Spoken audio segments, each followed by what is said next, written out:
This is insane. It's a savage line because you're like sitting there thinking, like, what? It's so sad.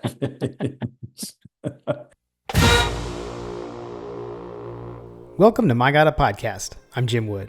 In this episode, John Powell and I preview Georgia's first true road game of the season versus the Kentucky Wildcats. We talk through what we're looking for in the game, and we answer questions from you, our listeners. As always, remember to check out the newly redesigned MyGottaPodcast.com to see our latest merch. And you can follow us on social media at MyGottaPodcast. Finally, if you need help with your website or your online presence, head over to workingwebmedia.com/dogs. Now, let's join the conversation in progress. All right, JP, back for another game preview. The Dogs' first true road game of the season against the Kentucky Wildcats and some familiar faces over there that we'll get to. We are back for another one for the cats that are wild. Hopefully they're not getting eaten. I don't know. That's apparently a thing up in those parts. Wow. Okay. Editor's note that's not actually going on. I hope everyone enjoyed their Tuesday night, as you and I obviously did. Yeah.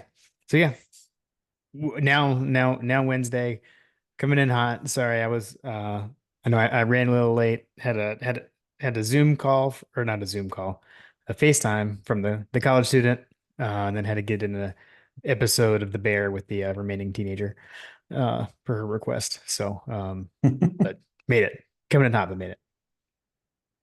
I like it. It's okay. It's funny. How many days was there an over under on how long it would take for an I miss mom and dad call? Good question. We didn't get any FaceTime calls until Sunday.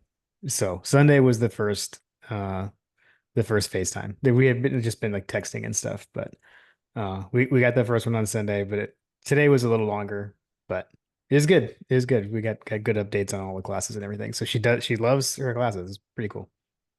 Excellent. Well, that's Yeah. good. Yeah. Unlike Yeah. me, I didn't like my classes I didn't like going to school much when I was a freshman. So, Yeah. uh, good for you. Good for you. Keep it up. Yeah. I definitely remember like what classes I dropped Yes. early on, like taking a light load. I was Yeah. I was one of those who came to college with credits and still took 4.5 years to graduate. So You jerks. You Metro. You probably went to what, Gwinnett College or something like that. I actually didn't do any of that. Mine was just from like the few AP classes that I took. Oh, the AP So classes. yeah, yeah. I Yeah. had friends that did some of those like dual enrollment things, and that's what Ella did. That's where Yeah. hers came from. I didn't do any of that. I tried Hindsight, to, but yeah. I was I like, why tried would to I do that? Because I was a dumb kid. My daughter is not doing those things either, and I'm like, "Ugh, you're killing me here." She didn't want to do it. She wanted a high school experience. I'm like, okay. Yeah, yeah, gotcha. I definitely wish I could go back in time and like do something, but they're just, I mean, I graduated from Stars Mill in Peachtree City, so um, the closest college experience at that time was, well, 45 minutes to an hour away, so it wasn't really conducive for a regular commute. So Gotcha. Gotcha. anyway, good on you, Ella. That's right. That's right. Go SCAD. I dropped English after my first paper when I failed it. I actually made JP's fun facts I may segue. I may not have dropped anything that first semester. I will tell you this. The one thing I definitely remember is the night before my first class at Georgia was spent in line waiting. We had to camp out for football tickets because that was the last year that they did that. And I remember by the time you got there was like a lottery and like you didn't really have to like wait, I don't think, from what I remember. But like we had to camp out the night. It was like first day of class. Like I barely made it to my first class because we were like running shifts for our line for tickets. So anyway, um, Yeah, I don't remember that. I think it was the lottery. I I know what you brought out. I'll get into mine. I actually I did bring a themed bourbon Ooh, for this matchup. So I've got okay. I got the Wild Turkey Kentucky Spirit Ooh, got the Kentucky tonight. spirit. I like it. So yeah. This is a good one. I enjoy this one. What's the proof on that one? It is 101. 101. Okay. Yeah. So, you know, Not too hot, not not too, not too hot. Yeah. yeah. I like it. I've got Old Forester 1920. Oh, so good. Uh, I had that. In honor of you like kind of being sick. So fun fact. That's what I had last night to attempt to knock this cold out. Nice. So I know that was like your thing that you do. look, man, Like get some of Grandpa's old cough syrup. in the olden times, some people referred to these as elixirs. So Well, the elixirs also included things like cocaine and chloroform and heroin. Like, you gotta go in all those things. Um, but yeah, man, I stand by that. When I feel the cold coming on, I'll have a glass of either pour me some 1920 Old Forester or some Old Granddad 114, something like that. yeah, Try to knock the cold out. yeah, the 115 will knock your socks off. Yeah. So cheers. Cheers. Cheers. Hey, what would be a Kentucky episode without some bourbon That's right. That's right. Get some from good. around those parts? I was trying to figure out this. I guess James Pepper is the closest distillery, like major distillery to Kentucky. I was looking at that. I guess that's again another segue into JP's fun facts, but um anyway, yeah. I was trying to figure out like what is the distillery that's closest to them, I wonder. And it sounds like Mm, I don't have you ever had James Pepper? I have not. No. I haven't. I feel like I've had it at one of the tailgates. They sometimes have it at the Motown tailgate. Oh God. That's so good. I'm like so excited to say that now. We're heading to Motown. Oh. What's even better is if you say it in front of students, they'll be like, "Whoa, old man is." Yeah, man, we're off the rails. I'm still getting used to like that like our generation that we're like the old one now. Like I remember when like millennials were young and now like the kids make fun of even millennials. So I don't know. Yeah, It's wild. dude. We're probably the age that what was his name? The chapter advisor when we were there, Bardwell. Yeah, yeah, We're probably his age yeah, yeah. when we were in school. He got me my job at Dial America for the summer. Shout out Dial America. Man. A Dial America mention. We're totally off the rails. It was O'Malley's for people who were a few years older than us. Before that, you know, it was like a gym slash bar. It was called O'Malley's when we were like in high school. I remember O'Malley's. Yeah. So, anyways, all right. Why don't we try to get somewhat back on the rails? I know we're edging to get to JP's fun facts. Let me run through the matchup quickly. So, Yeah, let's run through it. Dogs and the Cats, Saturday night, 7:30. So night game under the lights at Kroger Field in Lexington, Kentucky. The Dogs come in at 2-0. Kentucky coming in at 1-1, 0-1 in the SEC with the I'll say shocking lopsided loss to South Carolina last week. Dogs number one in all the polls. Kentucky not ranked. It is on ABC, so the SEC on ABC. Sean McDonough, Greg McElroy, and Molly McGrath.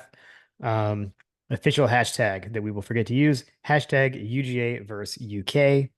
The Dogs lead this series all time 63, 12, and 2. And the last meeting, the Dogs won 51-13 between the hedges last year. Something that we will discuss. I took this a few days ago. I haven't double checked, but looks to be like a stormy, rainy day. So not as cold as it's been when we've been playing there kind of later in the season of late. So earlier season, not quite as cold. Looks like it'll be like 63 in the evening. But if you're going, I don't know, might want to pack the rain gear or something. So looks like it's going to be a soggy day. It does. It All does right, look like it's gonna be pretty warm. I yield my time to you for the fun facts, JP. Oh, the fun facts. Excellent. Well, let's start off with since you were giving a rundown. Typically in the game notes, they speak about the head coaches. Can you give me who the longest tenured SEC active SEC head coach is? Mm. And it is one Mark Stoops, right? It is one Mark Stoops. Yeah. He is he is the elder statesman of the SEC. When I read that fact, I was like, huh. That actually was found in the Kentucky game notes, by the way, which UGA Hmm. posts both our game notes and I guess that they are provided game notes from the opposing school. And I noticed that fun fact in the Kentucky game notes. They're Nice. very proud of it. They also listed quite a bit of Georgia players that are on the roster. I didn't do all the counting, but obviously we have some former players. The Hmm. Fighting Brock Vandegriffs are coming to town. Although I guess that we can't really say that because we're not really sure if he's going to be the quarterback, right? So, Yeah. um, anyhow, we have some familiar faces. So we've obviously done a Kentucky episode in the past. If you really want to dive into like some of the nitty gritty, like the fact that there used to be blue, white, and yellow, Hmm. you can listen to some of our older episodes. We're trying to come at it trying to come at it at a different tact Yeah. on this go around. So, all right. So let's run through some traditions. So obviously they're known as the Wildcats. The nickname basically came from 1909, where they were basically um, they won 6-2, real barn burner. Okay. Um, and I guess after the game, there was a head military at the old state university there in Kentucky, basically said that basically said to the students at a chapel service that they had fought like wildcats. And Okay. basically it became more and more popular amongst the Kentucky folks, and it kind of stuck. What's interesting is that it took them 70 years to actually get a mascot. Hmm. So the Wildcat mascot came up in 1976 and 1977. Um, yeah, basically just this dancing Wildcat that entertained fans at Commonwealth Stadium and Rupp Arena.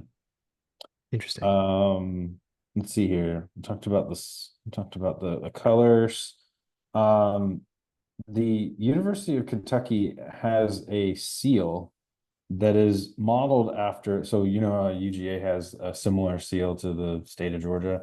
Hmm. Um, Kentucky has a similar seal to the state of Kentucky, and I believe Jim, you have Yeah, I'll an pull it up. image that I sent to you. Yeah, so if you're on the YouTubes, you can check out the seal of the University of Kentucky.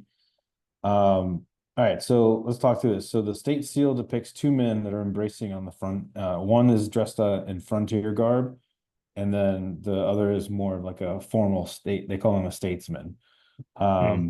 It's also emblazoned with the state motto, which is "United we stand, divided we fall," which is a play on a song from the American Revolution called the Liberty Song. It's wildly like suspected that the people that are in the picture are actually Daniel Boone and Henry Clay. Um, Hmm. but it is designed to represent all of the frontiersmen and all of the statesmen, um, coming together and joining forces. Again, united we stand, divided we fall. So Yeah. if you ever see their state seal on their flag, or if you see the Kentucky seal, that's the quick rundown on that. Nice. Let's see here. They also have I guess it's like a thing that all schools do. They have some sort of walk, like we have the dog walk kind of thing. Hmm. They have a catwalk that they do, which I thought is kind of funny because given the connotations of what a catwalk is, it's like Hmm. a like a fashion show. Right. I thought that was kind of strange. Um, let's see Sorry, I don't here. have the music to play with that. Oh, I know. Yeah, just My bad. imagine in your head that I'm too sexy on the catwalk. On the catwalk. Let's see here. People don't have to imagine because you just did it. Sorry, continue. Right. Did a horrible rendition. That's okay. All right, so those are the quick rundowns. Everybody's familiar with some of the famous alumni, basically all of the NBA. I mean, there's so many famous basketball players that went to the University of Kentucky, obviously. Yeah. Um, so many famous, football alumni as well. But I guess Ashley Judd has got to be the most famous, Yeah. one of the most visually famous, because she's like the Matthew McConaughey of the university there. Um, Fair. but yeah, uh, the origin of the University of Kentucky. Let's talk about the history. Kentucky used to be, I guess the what became the University of Kentucky was a school called Transylvania University. Really? So, Okay.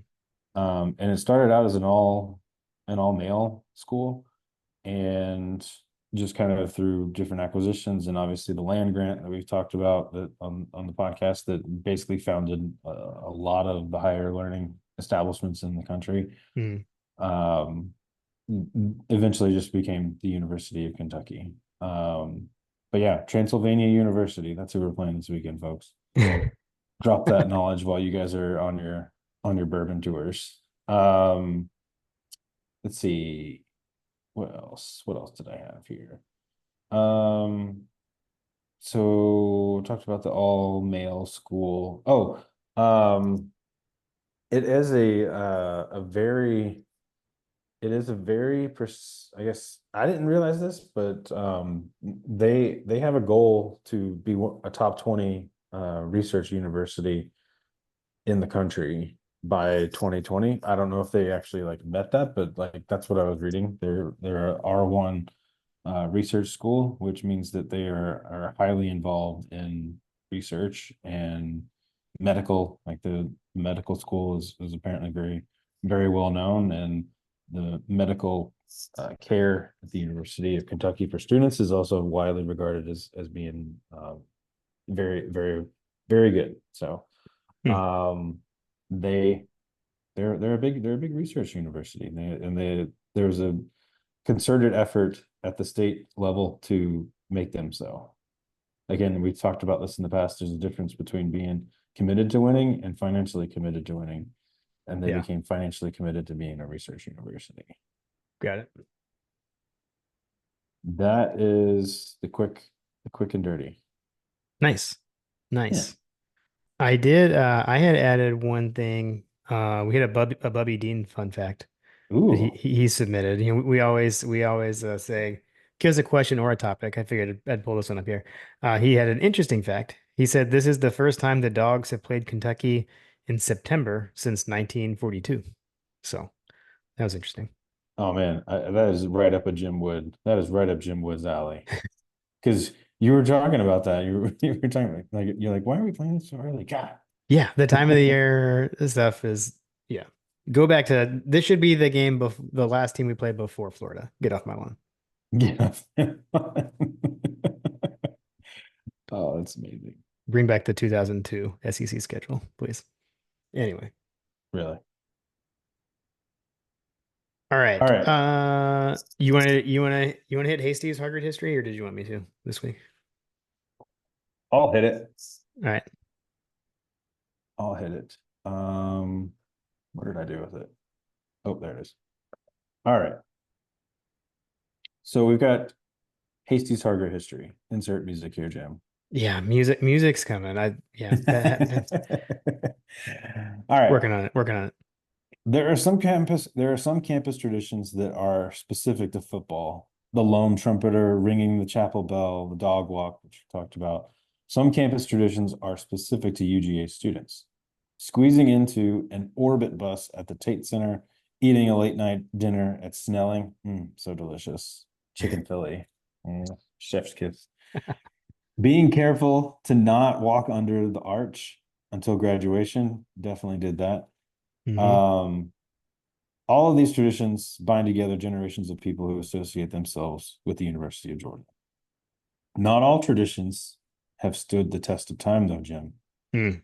In the middle of the 20th century, one peculiar tradition that took place during football season, sometimes at the beginning of the season and sometimes around homecoming, was the freshman shirt tail parade. Mm. Have you heard of this? I didn't. I was I not had familiar. never heard of this until this email was sent from Jason. That's why Jason is so amazing. Yes. All right. I wonder if has your dad heard of this? Well, Maybe. he's gonna call me or text me and tell me after he listens to this. I'll tell you that much. During this parade, freshman men were ordered by upperclassmen to report to some part of campus, usually the stadium or the arch. Remove their pants, don their rat caps, which is like the little plebe looking hats, for those of Mhm. you that are not familiar. Um, Probably if you remember Animal House, the little hats that they wear in Animal House. Yeah. Yeah. All right, so don the rat cats and parade through downtown Athens and campus. Sometimes they would even parade all the way to Normal Town and back again, which is quite a hike. There might have been a pep rally in the stadium before the parade. Sometimes the band would parade alongside the freshmen, and usually campus leaders would address the freshmen. Despite the changes to the parade over time, one thing remains central: pantsless freshmen parading through campus, all in good spirits, of course. This peculiar tradition seems to have originated in the 1920s, peaked in the 1950s, and was last run as a yearly tradition in 1964, as recently as 2005, which Mm. is interesting because that was a year after I I graduated. was gonna say right after we were gone. Though an attempt was made to revive the shirt tail parade might seem quaint and strange now, but it was one of the myriads of student traditions that have sprung up, had their run, and then faded into semi-obscurity. If you're Yeah. looking at YouTube's, Jim's got some, assets that pictures from history from this time period. That picture of the guy bent over, like, did they like decorate their underoos? Is that what's Uh, going on? That's what it looked like. Then that Okay. was the one I just had up. I pulled the red and black one back up because I think that's was showing like when they were trying to revive it. So Jim, you um probably have this episode. You probably have this one to go back through. I do have some. I don't think I have that one. But I will say there is a website where you can view every issue of the red and black ever. They're all scanned. It's comes in handy sometimes. Pretty awesome. Awesome. Well, yeah, thank you, Jason, as always, for sending those. Those are always fun. And yeah, I literally learn something every time. These are not Yes. things that I know. And you would learn something every time if you go and visit him and Yeah, learn about the famous UGA Olympians that's going on right now, right, Jim? that's correct. Yep. Yeah, that is the exhibit that's going on over at the Hargett Library this fall. We thoroughly enjoyed going over to the Vince Dooley exhibit last year. I'm sure the Olympic exhibit is fantastic. So Yeah, we'll have to swing over there on a Friday. yeah, we gotta Um, gotta if figure we out a if we time to can make that work. get an overnight game day experience. Yeah, yeah, for sure. Cool. Um, let's see. I had a couple of things. I just grabbed a couple of injury updates from news and notes. I know when we did the review, I think the only person we mentioned was Nate Frazier with the whole shoulder, arm, something thing. Kirby just said Nate's great. That was the answer he gave about Nate. So sounds like he's fine. And then he literally said Oscar is fine around Oscar Delp. So that was the one that we forgot to mention. So Oscar did come out of the game. I feel like he went back in for like a play, maybe one of those kind of deals, but they ended up taking him back out and holding him out for the rest of the game. So Kirby says he's fine. We'll see what that means. Not 100% sure. I did do a little research. Didn't see anything as you alluded to earlier, the whole like with like Brock Vandagriff, like he did not finish the South Carolina game. Like I said to you, this may have been after we hit stop the other night. Um, I had that game on, but I didn't have the sound on. I had multiple games on, and I was listening to another game.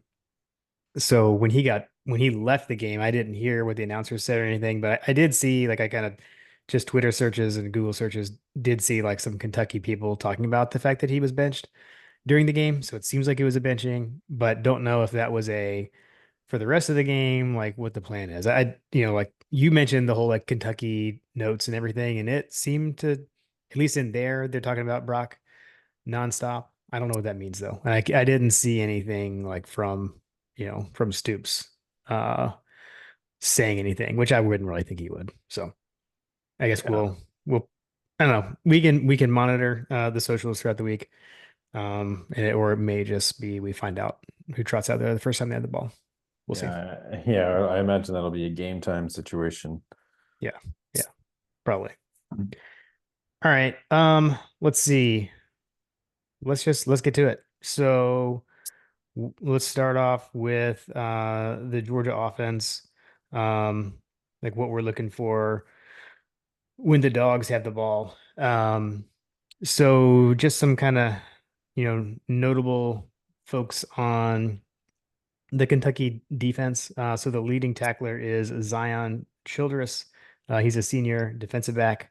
He's got one sack too. And then their leader in interceptions is Ty Bryant, a sophomore defensive back with one pick. And Maxwell Hairston is a junior DB, the quote sack leader, also with one sack. So it looks like they're getting their sacks out of the secondary this far this season.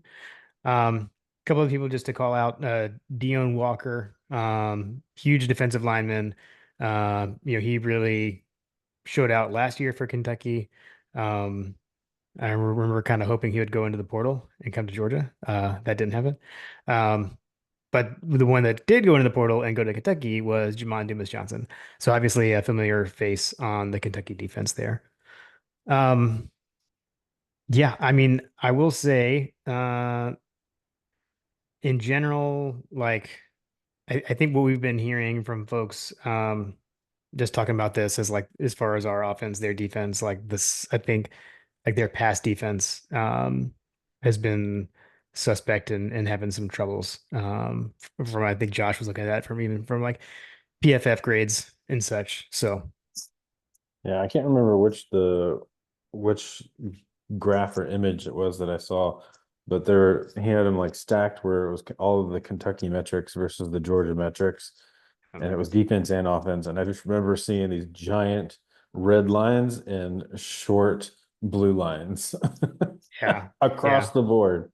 And it was yeah, like, oh, this is going to be an easy preview because Kentucky not so great, Georgia pretty great. yeah, yeah.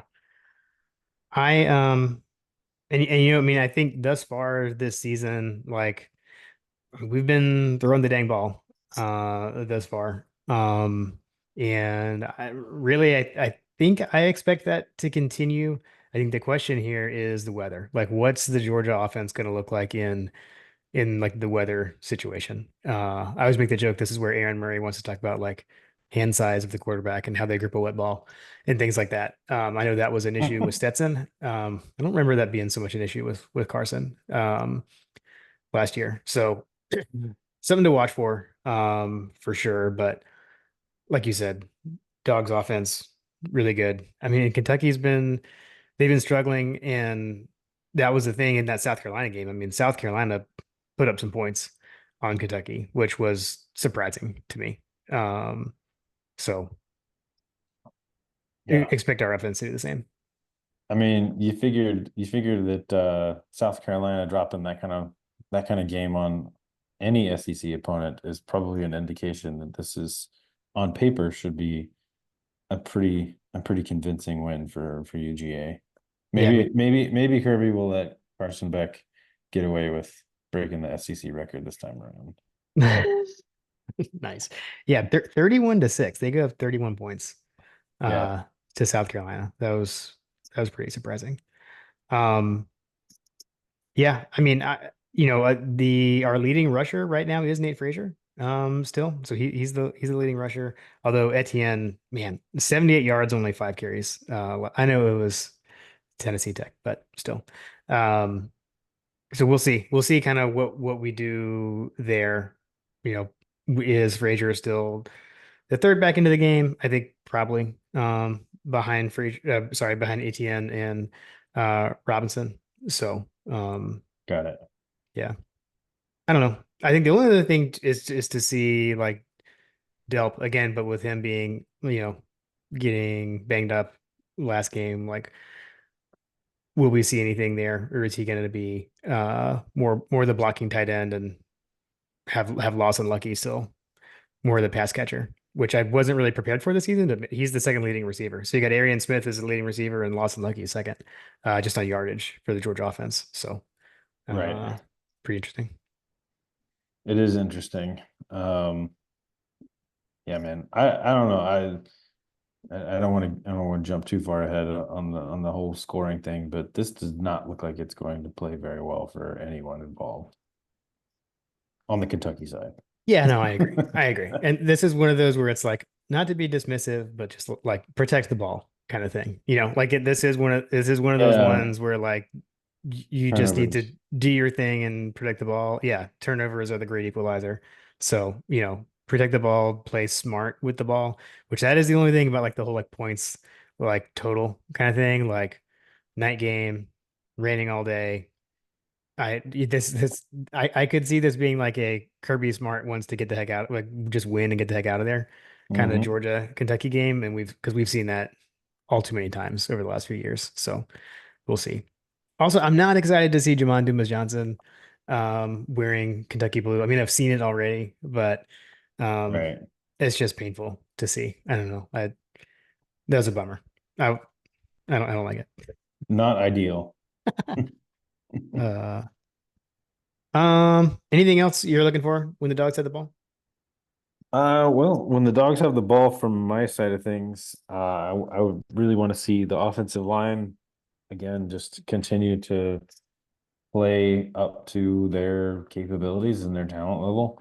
Um, that's going to be the tail of the tape for me. Make sure, hopefully Stacy and I will be talking, as this game progresses. But everything looks so good so far. Um, Yeah. so and aside from that, I'll be looking for, can the dogs impose their will on the offensive side of the ball? It appears that they should be able to impose their will on the offense. Yeah. So, Yeah. you know, are we rattling off yards per play that are, right now we're doing pretty well in that category. We're pacing, we're on pace as to what is determined to be an elite team, which is, I think is like, was it over 4 yards net yards per play, that we're averaging right now. And I think that that's like well inside of the threshold of what an elite team looks like. So we'll look to stay on schedule there. Yeah. Um, would love to see Arian Smith continue his rise, Yeah. his rise from the ashes. It'll be the theme of this entire offense. Carson Beck, Arian Smith. Mm. You've got ETN rising from the ashes that is the dumpster fire of Florida. Um, yeah, that's Yeah. that's what I'll be looking for. Okay. Cool. I like it. Yeah. Net yards per play. Georgia's at 4.59 right now. Mhm. So yeah, pretty good. Cool. All right, I'll take it. let's talk about what we're looking for um when Kentucky has the ball. Um, so will we see Brock Vandagriff, start this game? I think that's the big question. The backup is Gavin Wimsatt. He is 3 for 7 on the year, for 14 yards and a pick. So I don't know. I'm kind of leaning towards we still see Vandagriff. But we'll see. I mean, I hope for his sake. Everything that I've heard seems like to be a great kid, great family. So for him, I do hope he's out there. Um, he on the year, he's 15 to 28 for 199 yards, 3 touchdowns, and 2 picks. So that's been Brock thus far.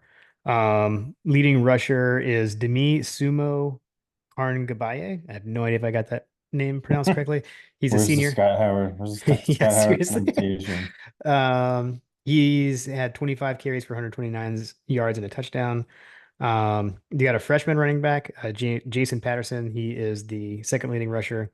And then receiving core, Dane Key is leading receiver with 96 yards receiving, and Jamori Macklin, junior receiver, with 68 yards receiving on 3 catches. So those are some kind of guys to watch for on the Kentucky offense.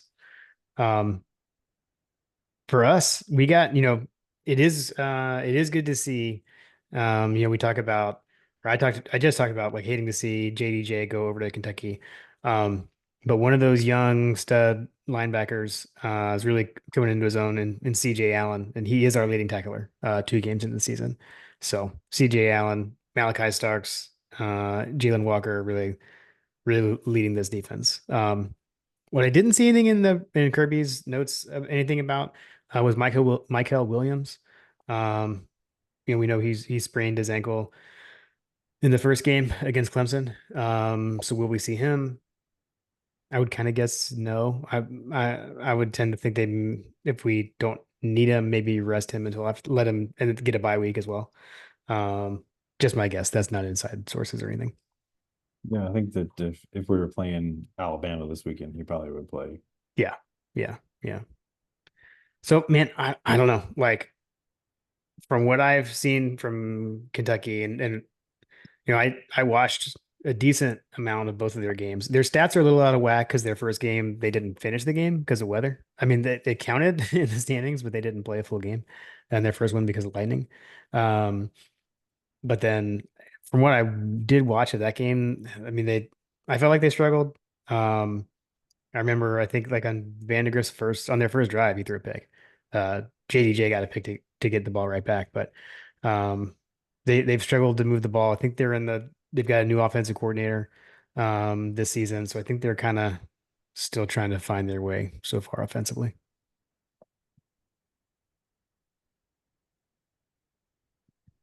What are you looking for in our defense, JP?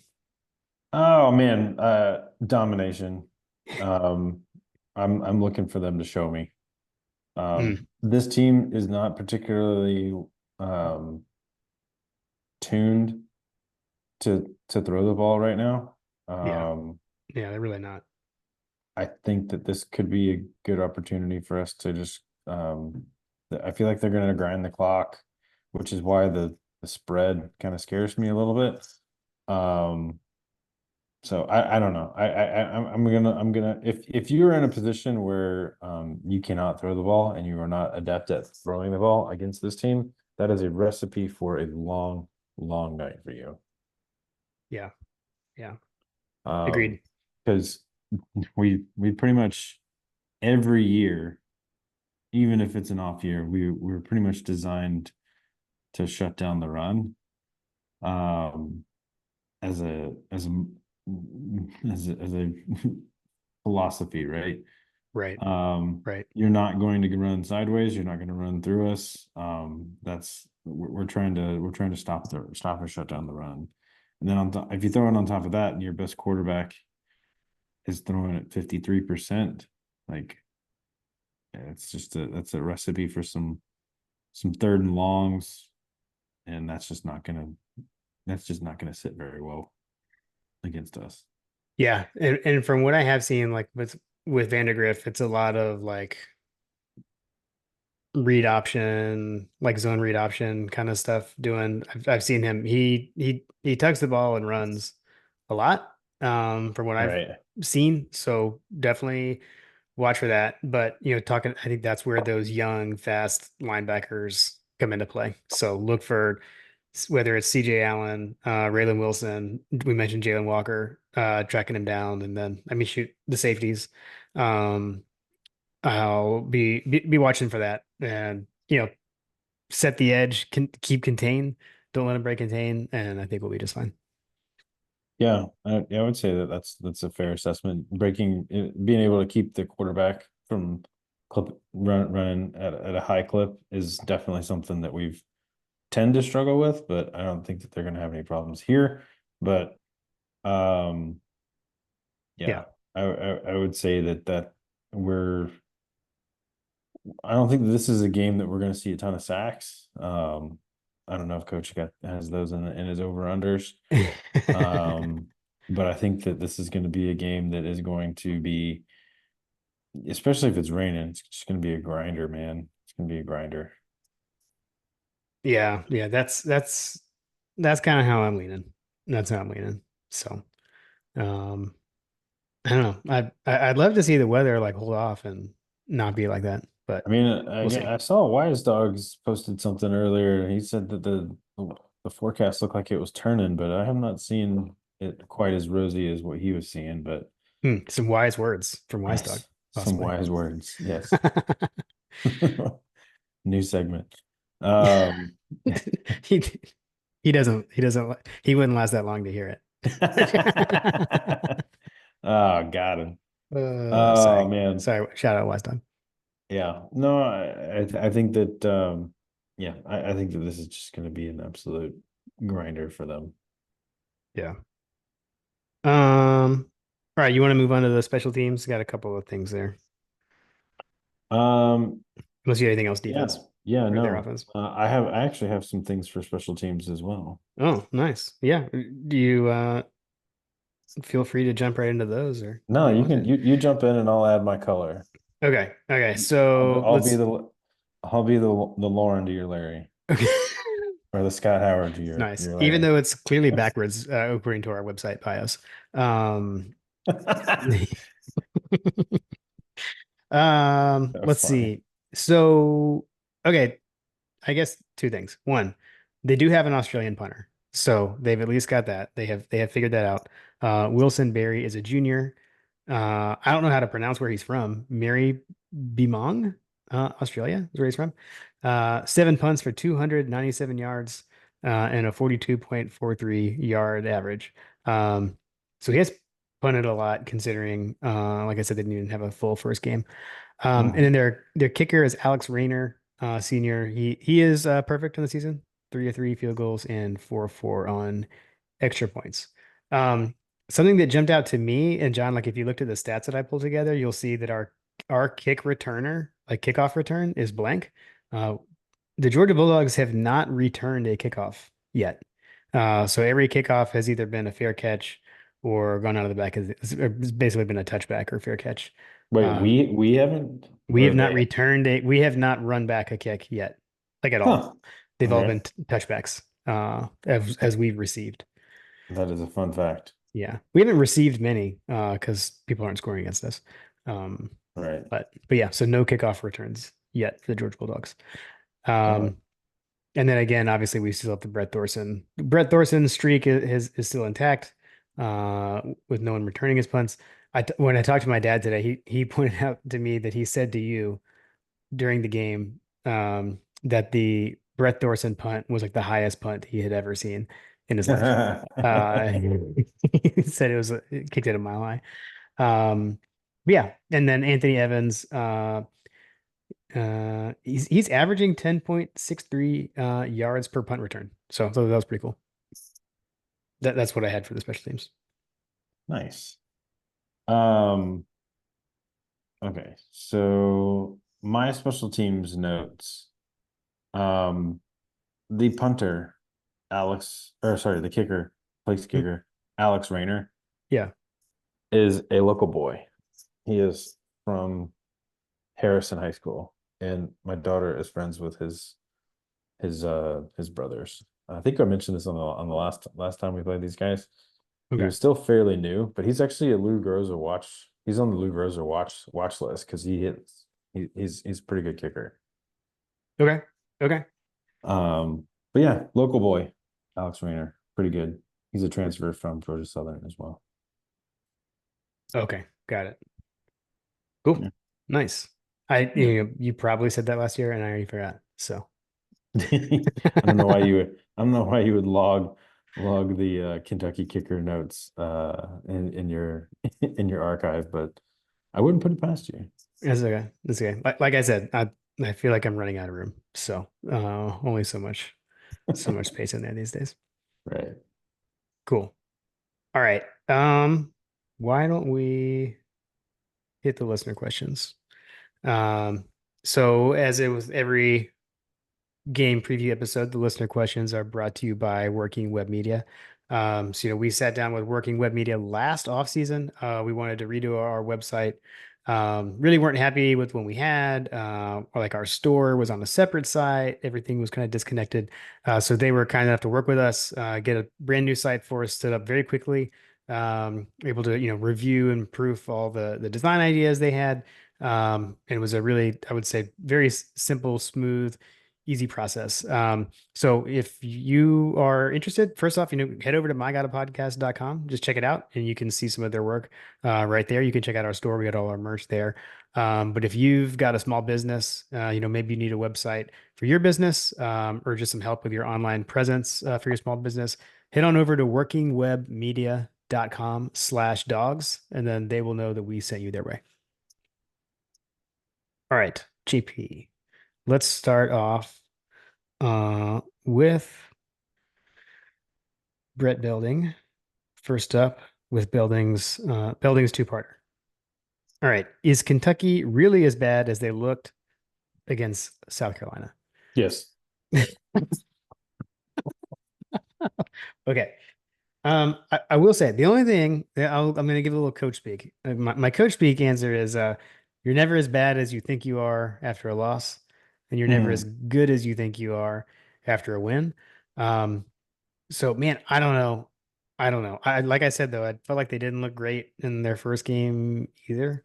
Um, so yeah, they might be. They might be. I don't know, man. I think again, new offensive coordinator doesn't seem to be gelling. The fan base is not they're not happy. Because there was talk of Stoops maybe leaving. He was kind of hunting for other jobs last season. He was rumored to be taking the A&M job and all that kind of stuff. So I don't know. We'll see.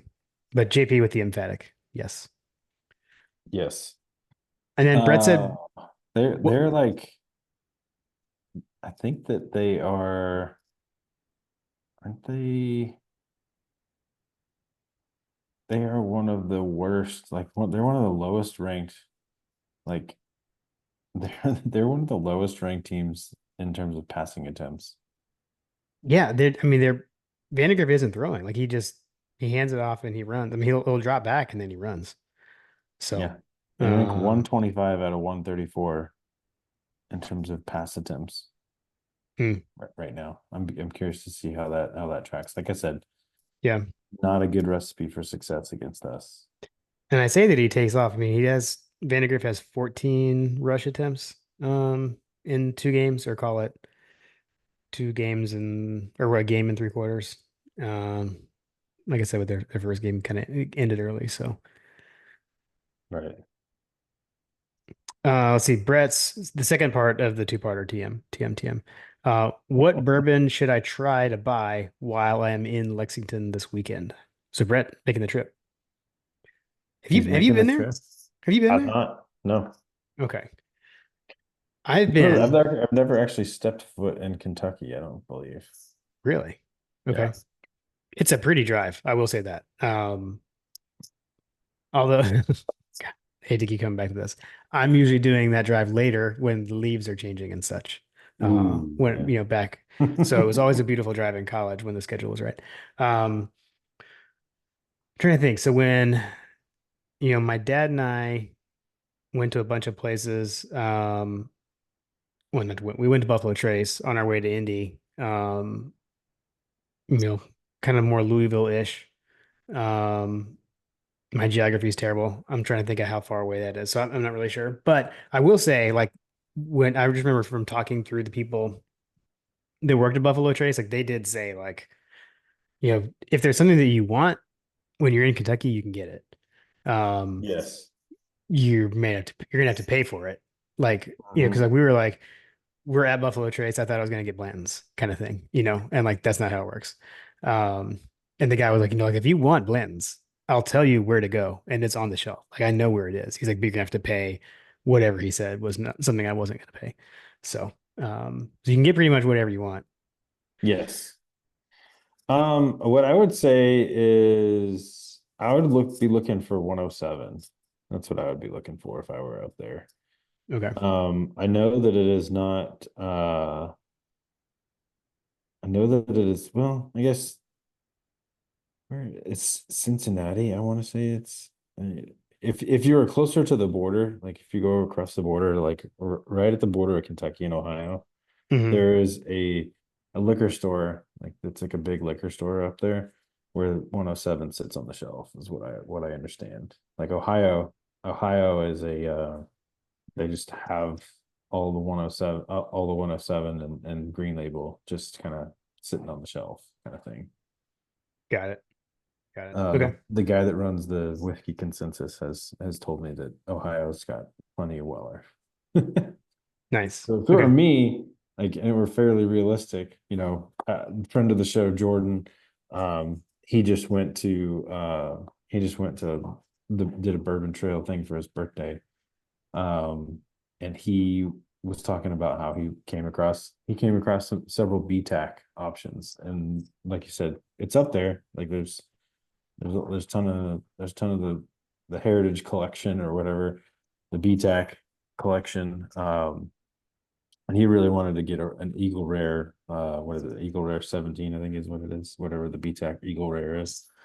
Okay. Um, and it was like over $2,000. He was like, "Yeah, I'm not paying." Yeah. Yeah. Not having. Yeah, can't. First of all, I can't even fathom paying that much for a bottle of bourbon. But Yeah.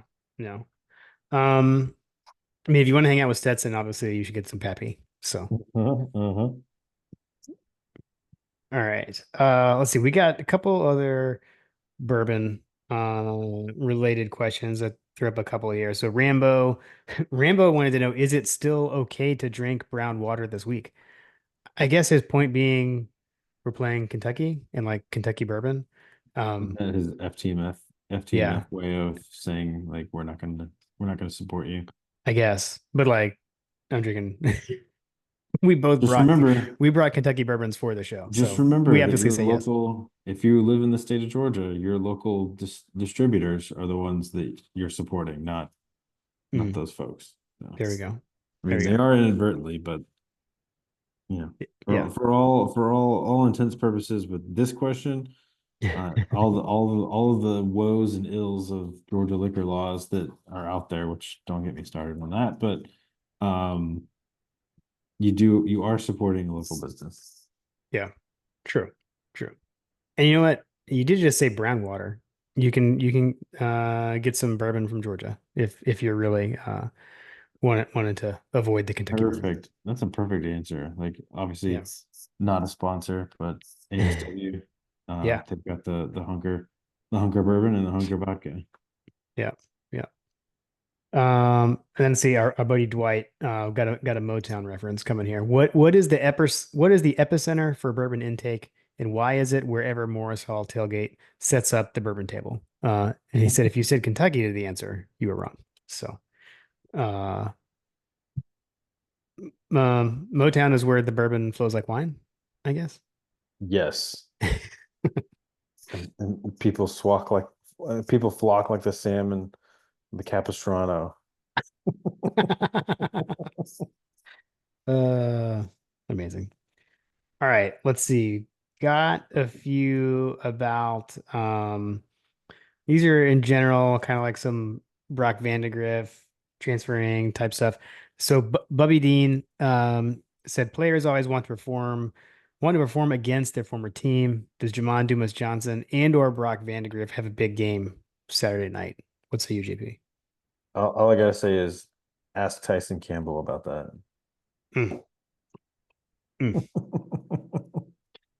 Yeah. All I gotta say is, yeah, I, just as much as they want to perform, I promise you, they are also going to have targets on their back. Mm, true. Okay. Okay. That door swings both ways, brother. Nice. Um, let's see. It's okay, Kelsey. So, I don't know whether for sure these are questions from Kelsey's notebook, JP, that we've now heard about. My But could my be, guess is that they likely are. could be. So she wanted to know over under on how many times Brock is going to be sacked by the Georgia defense. Uh, So she did jump in with the over under on the sacks. yeah, yeah. Uh, Let's see. Does coach have that as he did? Well, yeah, he had over under sacks for the Georgia defense. Um, I don't know. I guess yeah. Will this still be a show me game for you? yes. Okay. Okay. I'll answer it with what Coach Trillbill said at. Coach Trillbill set the line at 2.5, so that was his over under. Um, and then yeah, she just a couple of notes from her. So she said, She took it a leg further by saying Brock, not like yeah, his backup. So right, true, that is true. And then she said, with the performance against South Carolina, Vandegrift only passing for 30 yards with a 30% completion percentage. Put me in, coach. So man, yeah, it was a struggle. It was a struggle. First time we've got Kelsey's notebook notes on the show. Kelsey's notebook notes. They're definitely welcome.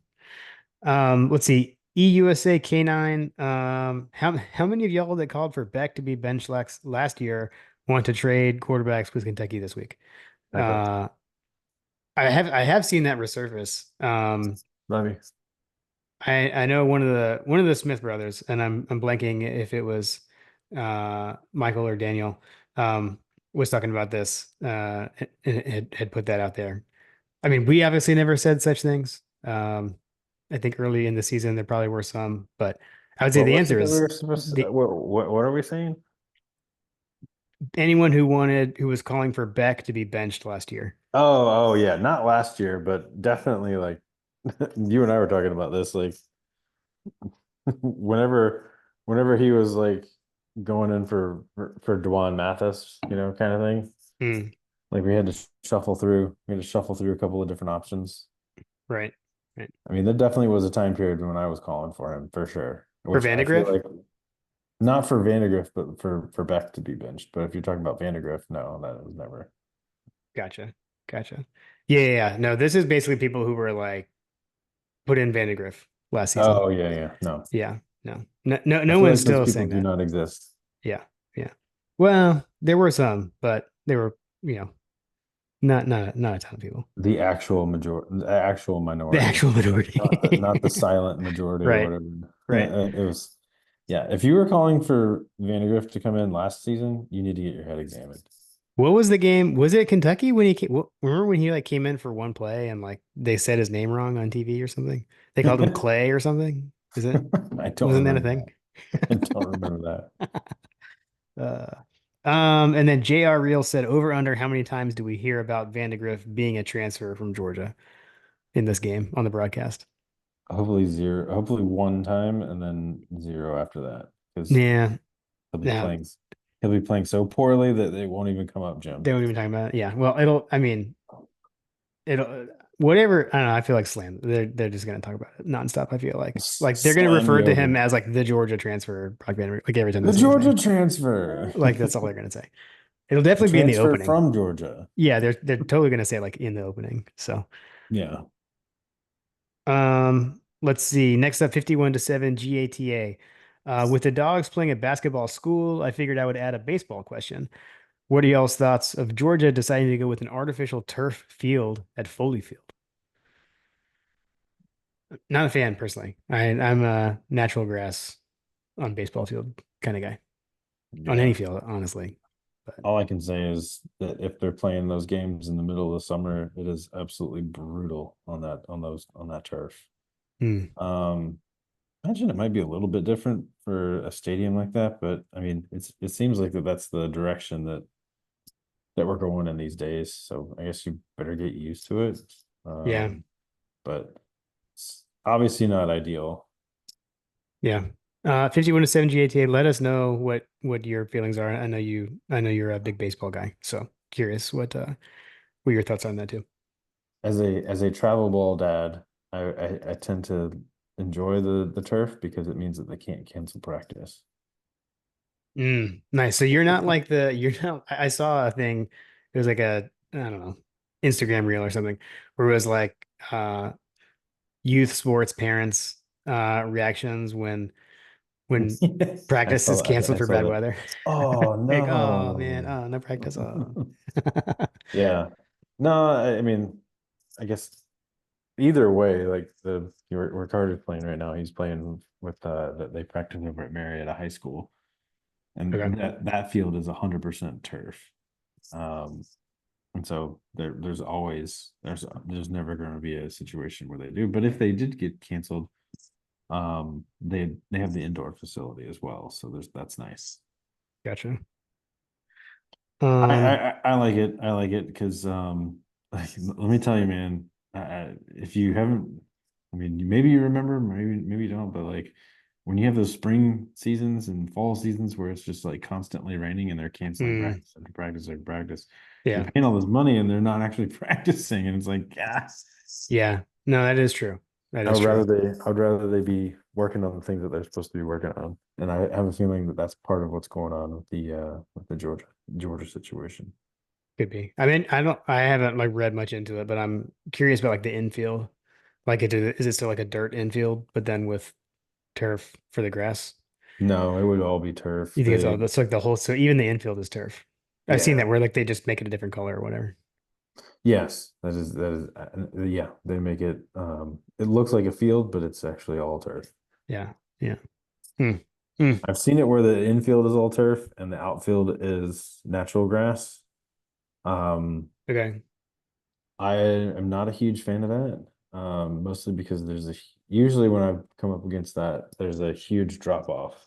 Not huge, but there's a drop off between the infield and the outfield, and it's definitely a situation where someone could seriously injure themselves. Yeah. Every single one that I've come across thus far with Carter, I always walk out there and I always check it out. Um, I'm also not a huge fan of the turf situation for the pitcher's mound Hmm. because the pitcher's mound becomes this artificial. I don't know what college baseball would be like, but all the ones that I've come across, like the pitcher's mound becomes this like hollow, like shell thing that just kind of sits up there. And it's definitely a different feel than a dirt mound.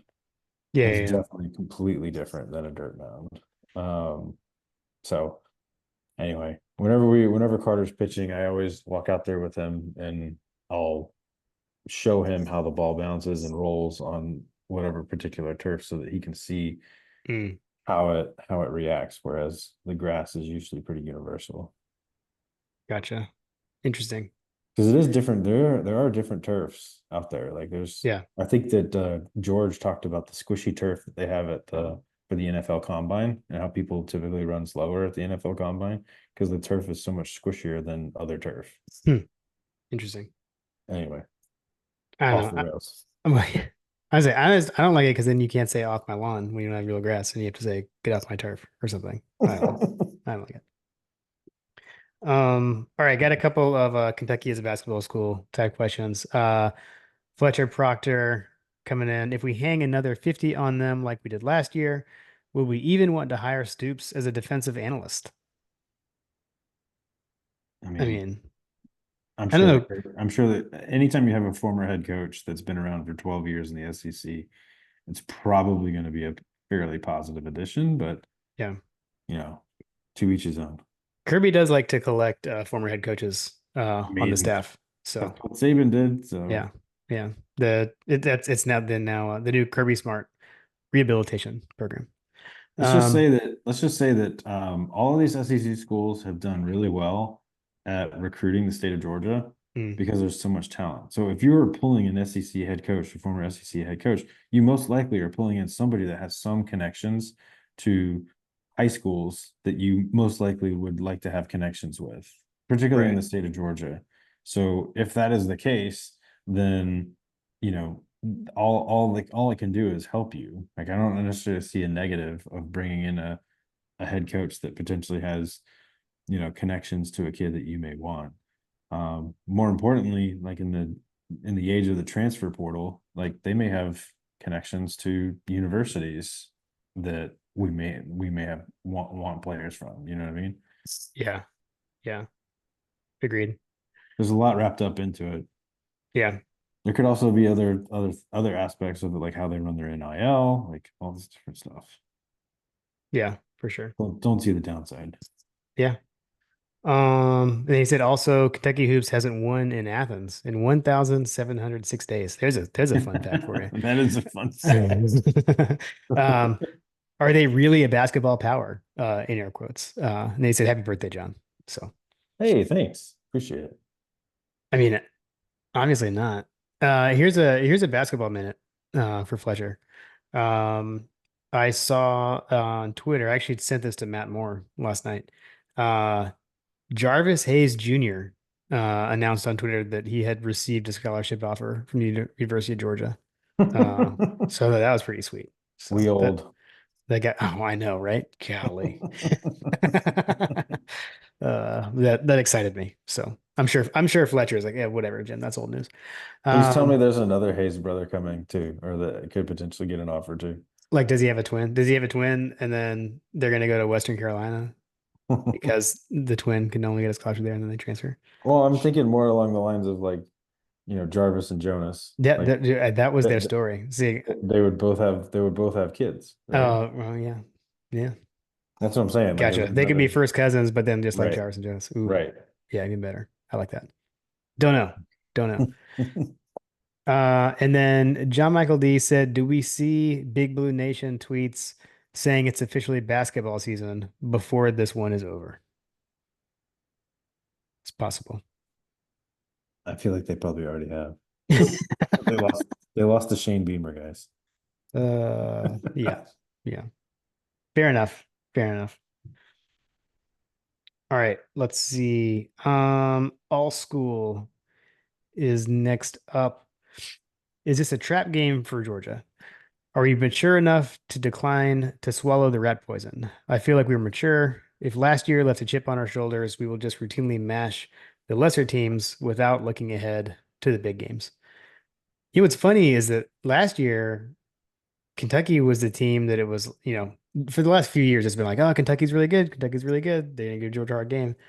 And that was all the talk heading into the game last year. And they were the Mhm. first team that we like Curb really, stomp. really blew out. Yeah, wasn't that line last year like Georgia, like the true sign of respect is when Georgia cares enough to blow you out.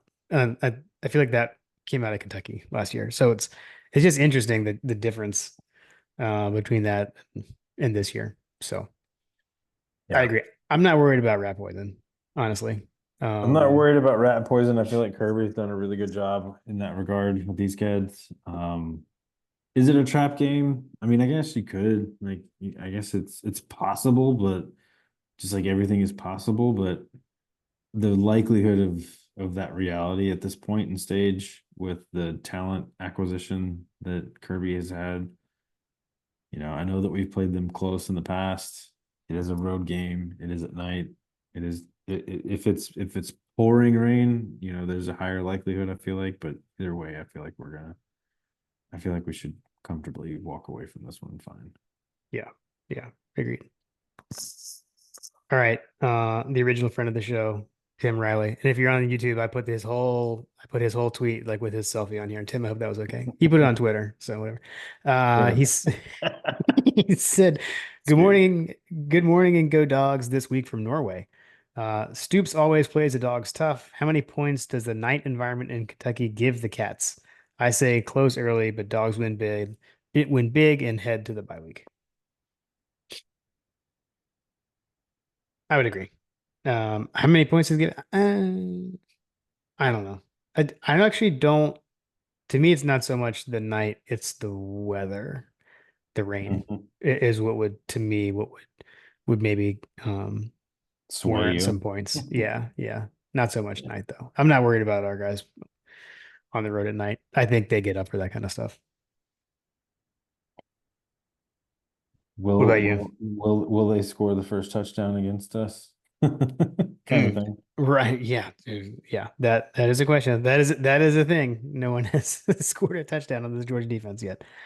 Uh, yeah, I mean, we had that a few years ago was like, when will anyone score a rushing touchdown? And so far this year, it's just I a I touchdown. I think that the question is not so much how many points does the UGA environment allow. I mean, like our defense by and large is starting to feel like it's at an elite level, and obviously we have some big tests coming up here on the road as we get into the meat and potatoes of the schedule. But on paper, so you remember the Clemson episode? I talked about that we could have absolutely like curb stomped the eventual ACC champion. Yeah. They dominated last week, right? Like Yeah. they completely dogged them. We have their players in the press conference talking about we could have done that against Georgia if we wanted to. Blah, blah, blah, blah. Brother, this defense like pushed you out of the way, literally. Man. um, the defense looks really good, man. I don't know. I think that they win big, and I think he shuts it down early. I hope to see Jackson Muschamp in this game. Yeah. Dude, is he even still here? If I he don't know is, if I he is don't it, know. whatever. Even if he isn't, who knows? Pull him out of the stands. Shoot, Andrew Smart might take some snaps under center. Will we get a good Andrew Smart reaction in this game? I did see him on. I saw him Clemson. I saw him on the sidelines when You when did see him Starks on the sidelines. when Starks put on the Savage pads. He was there. What I'll say about what we can probably expect from Andrew moving forward is probably like I feel like the days are numbered of him in his antics Yeah. because he's starting to get into that stage where it's like he's like kind of a teenager, kind of not like when they start to like not think Mm, things are cool, yeah. they Yeah. don't want to get as adventurous. They're a little more socially aware. And Um, Andrew, we think it's cool. we think it's cool. It's totally cool. So cool. Uh, I also think that he probably gotten he probably got a stern talking to about how to behave on camera after his little league performance, but uh well, that's a topic for another day. gotcha. I thought you were gonna say, what was it, Tennessee Well, game last year? Something happened well, there too. But yeah. totally. Well, there's that, but I'm talking about like I don't know. He kind of fell apart in that little league game that they had. Like he had such a bad attitude in that game. It's like Gotcha. exactly what I try to tell Carter not to do. Mm, gotcha. Like when your defense isn't helping you, when you're not doing well, like throwing your head down and like Yeah. yeah, Chin up, young man. you're not kid. Yeah, baseball is a game of failure. Yeah. Anyway, All right. Still working on theatrics for this one, but we've been having some conversations, but we got Jason's Would You Rather from the Hug Dog. He also opened with Happy Birthday, John. So lots of birthday wishes, that's a JP. birthday. Thank you. Appreciate it. I'm feeling the love. All right. Would you rather bet the ponies at Keeneland or hit the Bourbon Trail? Bourbon Trail, hands down. Smash it. Same. Agreed. Gambling is not my thing. Although you could do the other fun fact that I forgot about now that they've mentioned it is there's apparently a Kentucky double where you go to the horse races at Keeneland and then Mm, go to a night game at Kentucky. gotcha. Okay. So you dear listener could have a chance to hit the Kentucky double. Got it. Yeah, I've been Georgia at Kentucky twice. I think I went twice. Never went to Keeneland. So not definitely Bourbon Trail. I'd go to the Kentucky Derby. Yeah, the Kentucky Derby is a different thing though. Exactly. Exactly. It's So, like the okay, Bourbon Trail. masters of horse racing, I guess. Right. All right. Would you rather watch the dogs play at Kroger Field or at Rupp Arena? I guess Rupp Arena because it's more iconic, right? Aren't those Yeah. tickets like thousands of dollars too? So It for me it's Rupp just because I've never done it. I've seen Georgia play Kentucky in the Steg. I've seen them play in the Georgia Dome that has been imploded. But yeah, I've never been there. That would be fun. Um, the dogs won at Rupp on the day Kim and I got married, by the way. There's another fun fact for you. boom. Let's see. Oh, I got it. Okay, off the rails. There is a hilarious moment in my our in like our wedding video with Saunders and Ragone talking about that the Georgia beat Kentucky that day. It was hilarious. Mainly Ragone and then Saunders just laughing. It was amazing. I gotta show you that to you at some point. Would you rather make the second half boring or have a four-quarter game? Second half boring. Totally. Always one is boring second half. Shockingly agree. All right, this one is good. This one gave you some consternation. Would you rather sack Brock or run over JDJ? Sack Brock. Mm. All right, we're gonna disagree. I'm gonna go with he's running over people. He's running over people. So I I'll go was with I that one. figured that would be a good response on that one, but given the fact that we have been struggling in the sack department, guys, Yep. I'm looking for them to show me, and I would be happy for them to show me. Okay. You're still waiting. You're still waiting. And then last but not least, would you rather see an Evans return a punt for a touchdown or a Starks pick six? That one's tough. So I was thinking about this. Has Starks has not had a pick six at Georgia, right? Well, partially because he's a safety, right? The Yeah. other part of it is that he's making these acrobatic catches where he's basically having to do almost a backflip. Tends to that Yeah. tends to not favor the return game. Um, yeah. Well, he can't land on his head and sorry, Yeah. not in college. Not in college. Man, I when I saw this question come in, I was immediately like Anthony Evans, but now I'm like second guessing myself. But I'm gonna stick with Anthony Evans because the kid's just electric. I feel like Yeah. that would light things on fire a little bit more because we've seen Malachi make interceptions and stuff. We know he's capable of that. Yeah. But I feel like Anthony Evans has been so close a couple of times already, and it's just like, he's so close. Yeah. I mean, it was when that in the I feel like SEC championship game, it was like he was shot out of a cannon that first time we saw him return a punt. Mhm. So yeah, I think I'm gonna agree with you. I'm gonna go with that too. Yeah, I'll add a clarifying statement. I'll take Anthony Evans running a punt back against Alabama. Mhm. Mm. Nice. Yeah. Yeah, we've seen a bunch of kick returns for the dogs at Kentucky. Um, I think didn't Joystick like run a punt and kick return back in the same game once? I feel like That that sounds happened. right. Sure. So yeah, we'll go with that. We'll go with that. And then he closed it out just with the love you, mean it. So back at you, hug dog. Yes, sir. Um, all right. That is it for the listener questions. Was that Hug Dogs Would You Rather's from previously, or did he do a new one? These were the new ones.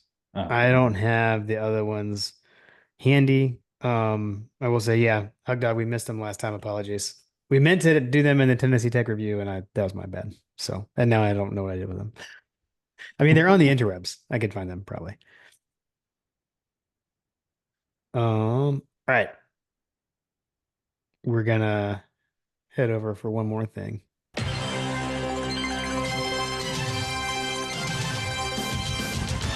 Oh my God! My God, a freshman. Trying to put glasses on it. It is time for coaches over unders. Cheers, coach. The music has stayed the same for coaches over unders. Although I will say I feel like I need to admit to everyone what I texted you today. You and John and Hunter. Not this SEC on ABC theme song, but that anthem has kind of grown on me. Like I keep seeing it like in my feed, the Quavo and like the Lenny Kravitz song basically. Yeah. That does get me excited for the weekend when I see those. So Yeah, because it has that's working on energy. me. Yeah, It's because it yeah, has energy. The other one basically just right, right. womp womp. All right, you are still in the lead, JP. So I'm going to let you decide. Do you want to take the ball or do you want to defer? Let's see. Since I have the luxury of seeing the overhead, let's see what the first one is. So we're starting with rushing yards. Yeah. I'll go first. I'll take the over. Okay. I will take the under on that. Okay. Next up, Georgia offense over under 2.5 passing touchdowns. I'm gonna take the over. I'll take the over on that one too. Okay. Over to you. Running backs with the carry. Over under 3.5. I'll take the over. Over. Okay. I'm gonna agree. I'll take the over. Cash I think money. that's a baby. cash money. So good. So good. All right, so my turn. Okay, here we go. The question, I feel like this is just thrown in there every week. Over under 2.5 sacks for the Georgia defense. And I know what you're gonna say, because you're gonna say, Show me. I'm taking the over. I'm taking the over. Okay. Right. So I'm gonna hedge and I'm gonna go over. Oh, so you're not gonna make him show you. Okay. I'm gonna hedge. That was a Okay. hedge. Okay, that's fair. That's fair. That's strategery. Strategery. Watch out. Early season strategery already. Game 3. Let's see. All right, over under 100 passing yards for Kentucky. Oh, This is- this is insane. It's a savage line because you're like sitting there thinking, like, what? It's so savage. I'll take the under. Oh man.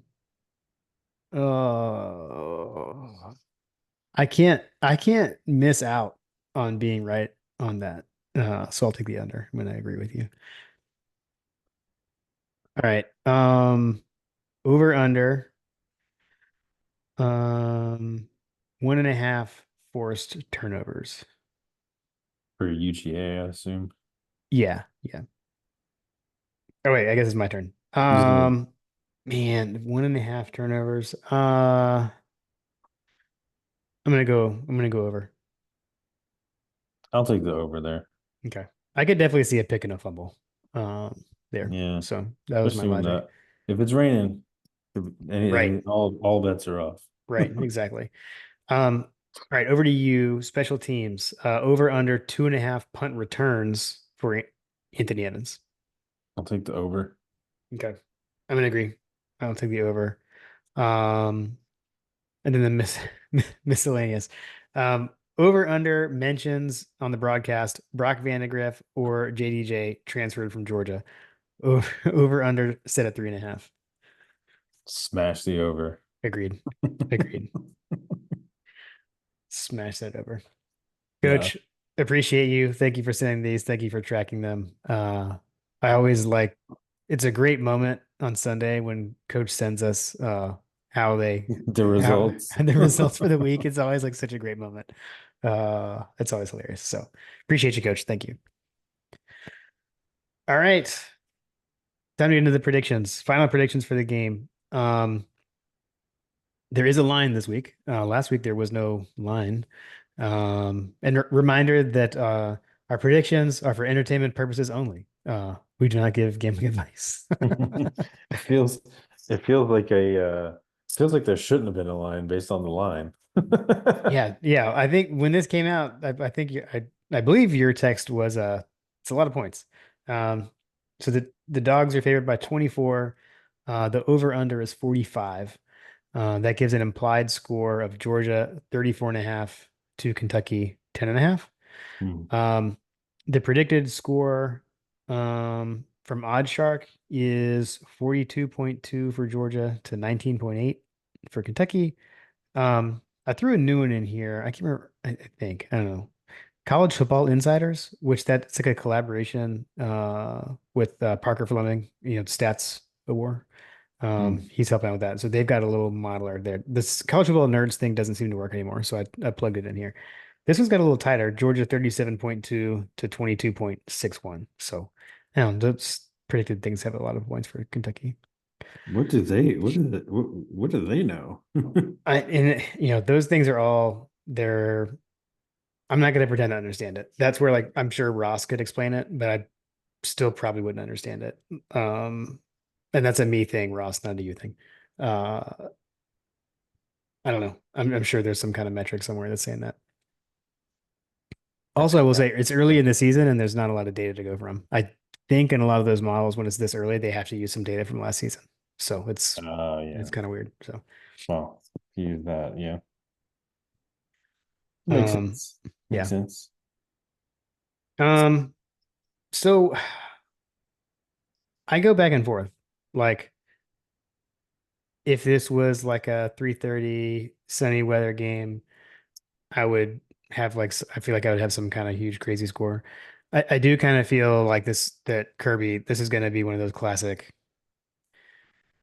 the score it never feels close kind of thing, but the score is somewhat close, and then Georgia pulls away, but like it never felt close kind of thing, Right. like the a Kirby Smart at Kentucky special kind of deal. So I'm gonna go 30-6 Georgia. Ooh, bro, are you serious? What?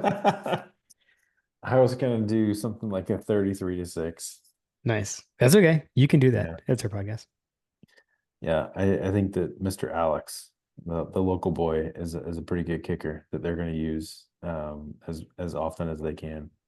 Um Passing game pretty weak. I don't think that they're gonna be scoring too many touchdowns on us, is kind of the overall. I like the 34-10. That sounds Hmm. right, but I just don't see them scoring a touchdown on us. So Yeah. hence the 6. Okay. Um, yeah. Yeah, I don't see it as like a name your score game like last weekend. Hold on. Let's back up. I think Mhm. that it could be. It's possible. I Oh think yeah, that absolutely. That's it on the abs table. It's definitely so on the table. so this is all under the umbrella of Kirby Smart as a head coach, right? Yeah, exactly. He is not the person that's going to embarrass Stoops. Hmm.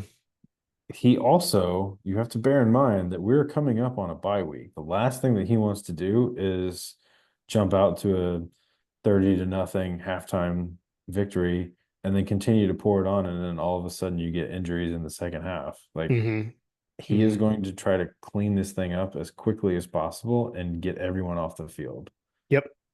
Yeah, I agree. So I expect that Carson Beck will be maybe early third quarter like scratch here. Hmm. Um, I think that we're gonna pull anybody that's questionable as quickly as possible. Malachi Starks, all those guys, like you don't want any of those guys getting hurt in the second half of a blowout in this particular game, at this point in the season. Yeah. Yeah, for sure. So clear the I agree. benches. Jackson Muschamp come out and throw some touchdowns. If you're Uh, still around. I would say I've had plenty of time to check on that, and I never did it. So that's okay. We're Who people are can you? yell at their podcast player of choice. Maybe Josh is totally Josh text us. Is Jackson Muschamp still the Georgia? Uh, Yes. Yeah, seriously. Whoever the third string quarterback is or whatever. we need an intern. Or fifth string quarterback. Yeah, we need an intern. Yeah, I mean, yeah. So we haven't seen anyone other than Gunner. And we got what Jaden Rashada. Yeah, Jaden We got Rashad. Jaden This is the Rashada. We perfect got Puglisi. So who knows? Who knows when we'll see one of those guys? No, Puglisi. but this is Uh, definitely a confirmed Jackson Muschamp is no longer on the roster. okay. That's what I thought. I thought I was going crazy for a minute there. Okay. Thank Yeah. you for confirming. Crack Let's see. research team, Who am I JP. gonna pick? Who am I gonna pick on? Uh oh, give me Sam Bush. Nice. Give me Okay. Sam Bush throwing touchdowns in the fourth quarter. That I do not see happening. That would be amazing. Yeah. He's a No. freshman from Athens, by the way. Okay. Okay. Yeah. No, this is a protect the football win the game thing for sure. So all Mhm. right, we got we coach gave us a few other games to look out for as you're watching college football on Saturday. The first one is Bama traveling to Wisconsin. Um, Bama a 16-point favorite on the road. That game is on Fox. I believe that is the big noon kickoff. So you're going to have a nooner of Alabama at Wisconsin. Um, I mean, I guess the Tide will probably roll, would be my guess. They definitely, it was USF was harder than it should have been last week. And if USF had any kind of offense, it might have been able to actually stay close. Mm-hmm. They pulled away at the end. Mm-hmm. I don't know. I don't know that they'll cover, but I think they'll win. Yeah, if you're a UGA fan looking for, who to root for in games like this where it's a common opponent, I mentioned this at the tailgate last weekend that, I really didn't care who won or lost the Michigan Texas game. Mhm. I think I actually said I'm rooting for the asteroid. Um, but really what I'd like to see is, any school that is on our schedule, I would like to have to see them empty the clip in order to win. Okay. Yeah. Yeah. Like put everything that you got on film for us to see and analyze. So if you're a Georgia fan, you're rooting for Bama and Wisconsin to be an absolute nail biter, like a kick six situation. Yeah. Overtime. Multiple overtimes. Oh, multiple overtime. Yeah, exactly. Like make them have to empty the playbook to win this game. So if you're a proponent of manufactured adversity or the long con or whatever, you want them to empty the playbook here. Yeah. Yeah. Who's your pick though? You got Bama or Wisconsin? I got the. I mean, Yeah. Yeah. Yeah. Yeah. Let's see. The next one is where they're at game. Wisconsin though. That's interesting. Yeah, it is interesting. That is interesting. Good on them. Good on them. You don't always see them do that.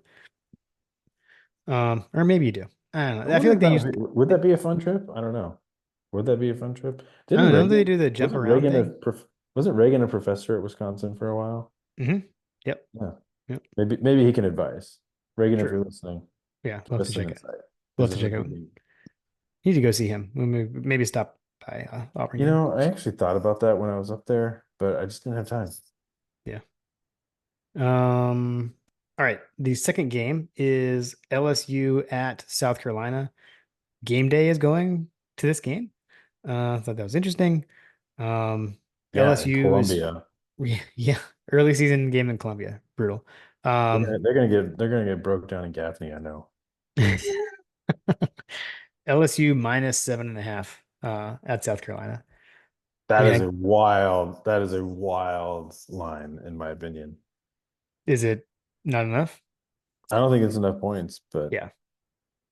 Yeah, they say that like that's one of those things, and that this is where like I don't really gamble, so I'm going I by was like gonna what say, I yeah, if you're not a gambler, like I feel like isn't it, don't you want to take LSU in the points? Because if they win more than 7.5, you win. Is that how it works? it is how it works. Yeah, Yeah. yeah, yeah. That's what Oh, I there's thought. other stuff I've learned. There is other stuff that goes into it. Like it's not like you're not going to get straight money with that if you bet on the line. What I have heard, actually I've heard Graham talk about this. Like the way to make money is to bet on the money line, which is like a straight up thing. So if you bet a dog, if you bet the team that's the underdog to actually win on the money line, that's how, and then they win. That's how you can actually make money. We need to get Not Graham's. gambling advice. Because We again, I need, don't really we need to understand get Graham's gambling corner. uh, so yeah, or John or whoever. These are people, Trigger Trey. Like these are people that like post their picks and their right. all these different things all the time. I'm just like, I, I Oh wish yeah. that I could do that, but I feel like I would just be walking down a pathway of darkness. Oh yeah. I am in a college football based like fantasy pick'em league, I guess. Where it's all like it's not real money. Like it's all just for bragging rights. There is no money involved at all. Like there's not even like a pot or anything, and it's still like so fun. It's all against the spread. So I always look at that and be like to see how hard it is. Um, and I'm doing it with fake money. So, anyways, How are you it is, doing? I am like even so far this year. So I try to just I do it for longevity because if you lose too much like fake money or whatever, you get kicked out.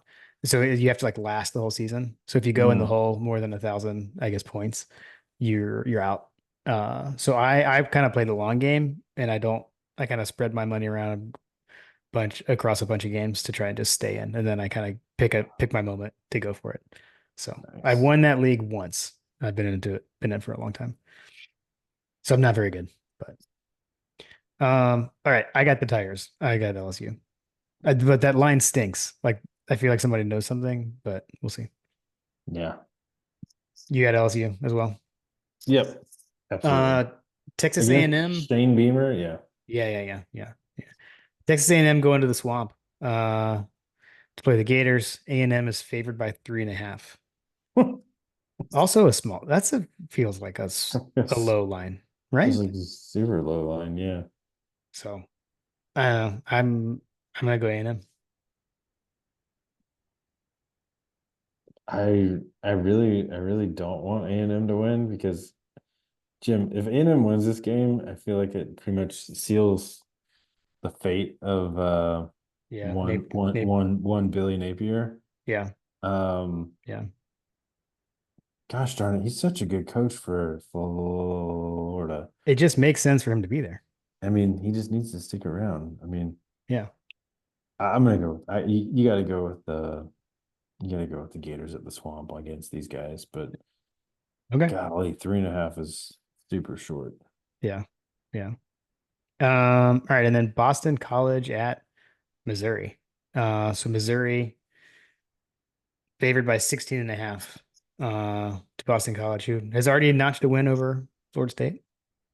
Let's not forget that. Is there value there, or is it? It's just a fact. I'm just stating facts then. It is a stated fact. Uh, I'll go Missouri. Their schedule Yeah, is Columbia is a tough kind of place what to it is. go, Yeah. as Yeah. AJ Green will attest. Mm. Mm. All right. That's it for coaches pick'em games. So I mean there's some good games this weekend. I think it's kind of odd that you got uh eh, game day at LSU South Carolina, but I guess that kind of is what it is. I'm assuming the big noon thing is at Wisconsin, so they don't want to be in the same place. I mean, so I'd love to understand the decision-making process that brings game day to Columbia. Hmm. It's just kind of like, what? Like, Yeah. is there really no other good games? Like, I mean, I feel like Alabama, Wisconsin. Yeah, that's what I'm saying. My guess is, but that's the Fox big noon kickoff, and so Oh, they're going to right. be there. So I'm guessing they just don't want to go to the same place. So they're playing the favorite game. Yeah. Although they were both at Michigan, Texas last week, but I guess maybe that one was big enough to warrant it. Yeah, I So guess Wisconsin's not ranked. Let's see, who else we got here? I'm just going down the.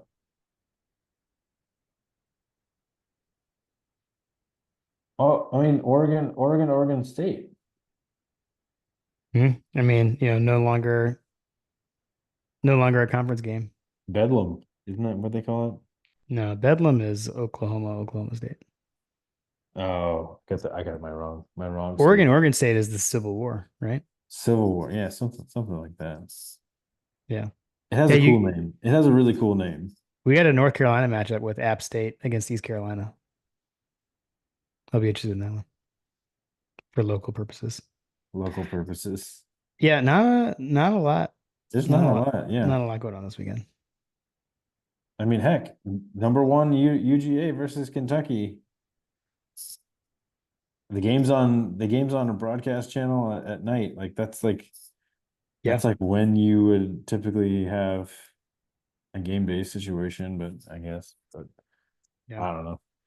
There are better options out there, I feel like, than LSU and South Carolina. Yeah.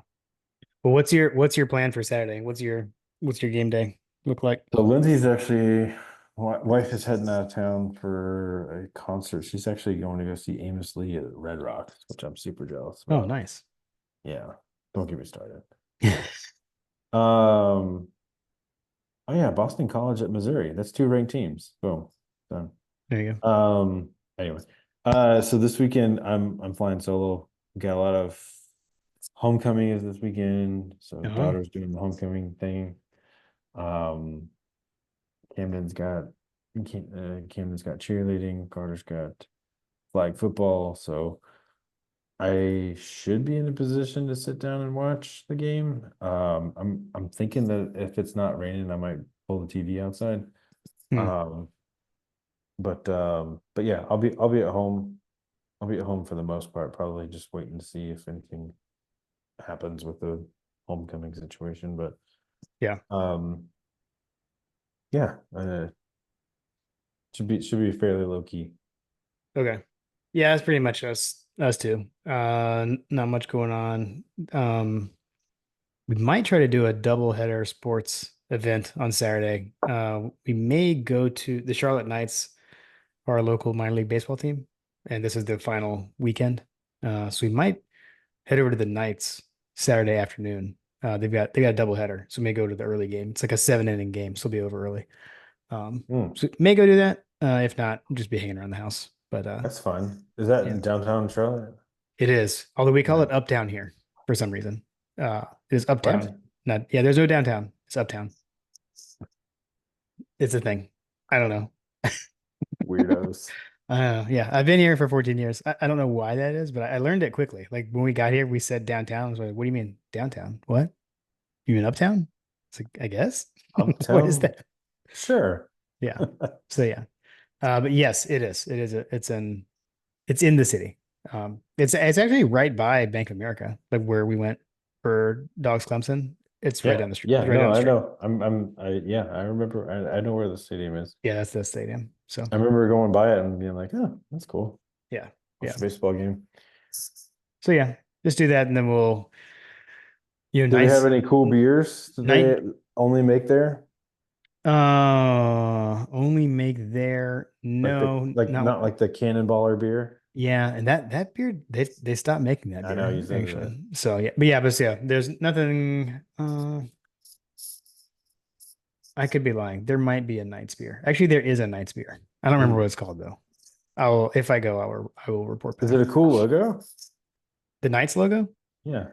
They changed I'm it. always fascinated. I'm always fascinated because where Carter grew up with baseball or whatever, like where the park that we came from, they once you reach a certain age, it stops being like Major League Baseball teams and it It's starts like to the minor league become teams. the minor league teams. And I'm Yeah. always like fascinated by the logos. Like it's always like the I Cannonballer logo, like yeah. the Cannonballer, the Kannapolis Cannonballers or whatever. Yeah. Like that logo, when I first saw that, I was like, oh, that's the beer logo. Yeah. That's a great logo. That's a great logo. The Knights they're more like it's more traditional, I would say. I mean, they're AAA. I feel like those are a little more traditional talent, but yeah, I mean, they're the Knights. Like it's like a knight helmet thing. It's like Um, a UCF type night. yeah, it is actually. So, but Dude, they do like change things up. Like they'll wear different colors sometimes and that kind of stuff. Like, so it's kind of like that. But then they'll do almost like Charlotte Hornets colors sometimes. Um, the other ooh, thing is they're the affiliate. They're a White Sox affiliate, so I have a hat that says like CLT that looks like the old White Sox, the old White Sox hat. It's pretty cool. that's cool. Um, their opponent on Saturday Mhm. is an absolutely amazing baseball team name. See, I don't even know. I haven't even looked at who they're The playing. Jacksonville Jumbo Shrimp. Oh, yes. That is a good one. That is a good. That's I such mean, a that is such a minor league.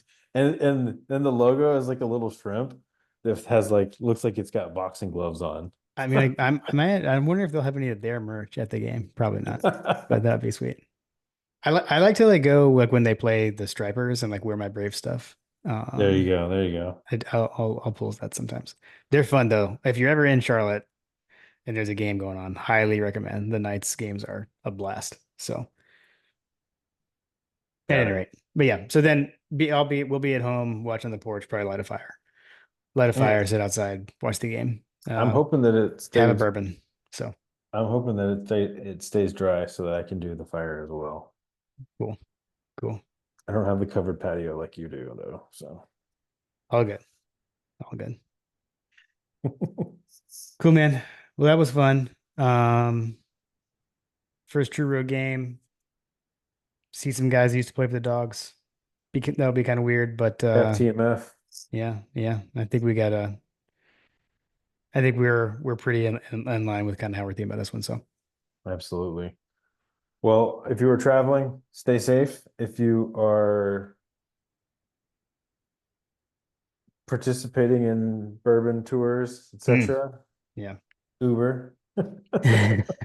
Yes, true. Or you can be truly elite and get a bus situation like the Motown folks.